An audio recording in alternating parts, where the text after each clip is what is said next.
তরুণ union সাবেক সভাপতি সুমন হাসান তাকে।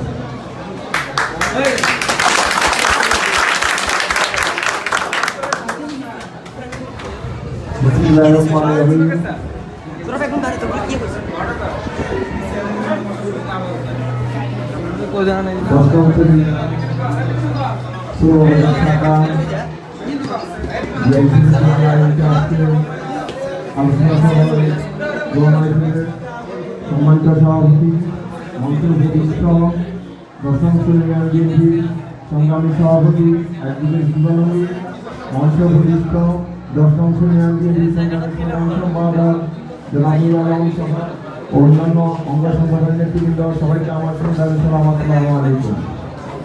সম্মানিত উপস্থিতি, দীর্ঘ 18 থেকে 19 বছর পর আমাদের সৌভাগ্য হয়েছে এমন একটা বিশাল প্রোগ্রাম করা। আপনারা জানেন ছোট ছোট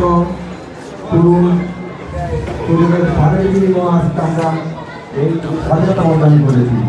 স্বাধীনতার সুফল আমরা কতটুকু ভোগ করতে পারি সেটা আপনাদের কার্যক্রমের উপর ইনশাআল্লাহ নির্ভর করবে। যাদের ত্যাগের বিনিময়ে বৈষম্য বিরোধী সংগ্রামের সকল আহত,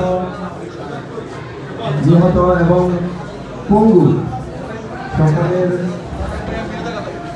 ত্যাগের বিনিময়ে আমরা এই স্বাধীনতা অর্জন করেছি। আমরা সকলকে আপনাদের সবাই অনুরোধ করব, আমরা যেন এই স্বাধীনতার সুফল ভোগ করতে পারি, চুরমাবাসী যেন এই স্বাধীনতার সুফল ভোগ করতে পারে। চুরমাতে যেন কোনো প্রকার চাঁদাবাজি সন্ত্রাসী কর্মকাণ্ড যেন না হয়, এই বিষয়ে আপনারা সবাই সজাগ থাকবেন। আর আপনারা জানেন আজকে আমরা বিশেষ একটা কারণে এখানে একত্রিত হয়েছি। আপসীন দেশনেত্রীর জন্মবার্ষিকী উপলক্ষে আমাদের গৌরবের মাইপেন আপনাদের প্রতি অনুরোধ, আমাদের নেত্রী সার্বিকভাবে অনেক অসুস্থ, নেত্রীর জন্য সকলে দোয়া করবেন। আমাদের দলের ভারপ্রাপ্ত চেয়ারম্যান জনাব তারেক রহমান অসুস্থ দেশের বাইরে, ওনার জন্য সকলে দোয়া করবেন।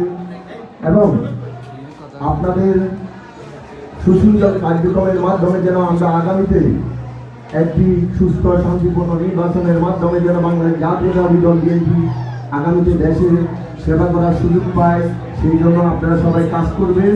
এবং আমরা ঐক্যমতের ভিত্তিতে আমরা দল মত নির্বিশেষে এবং এই সুবিধাটি শান্তিপূর্ণ যেন প্রতিষ্ঠিত করতে পারি, এই আশা ব্যক্ত করে এবং সবাইকে ঐক্যবদ্ধ থাকার জন্য অনুরোধ দিতে, এবং যেন কোনো প্রকার সংখ্যালঘু এবং কোনো প্রকার সাধারণ নেতাকর্মী যেন আমাদের কোনো কার্যক্রমে বিরক্ত না হয়, এবং আমাদের দ্বারা যেন ক্ষতিগ্রস্ত না হয়, এবং দলের যেন কোনো বদনাম না হয়।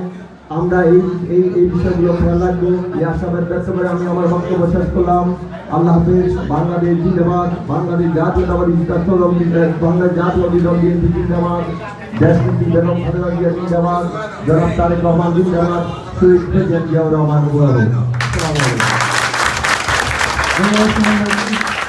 আসলে আমাদের সময় সংকটের কারণে অনেককে বক্তব্যের জন্য আমরা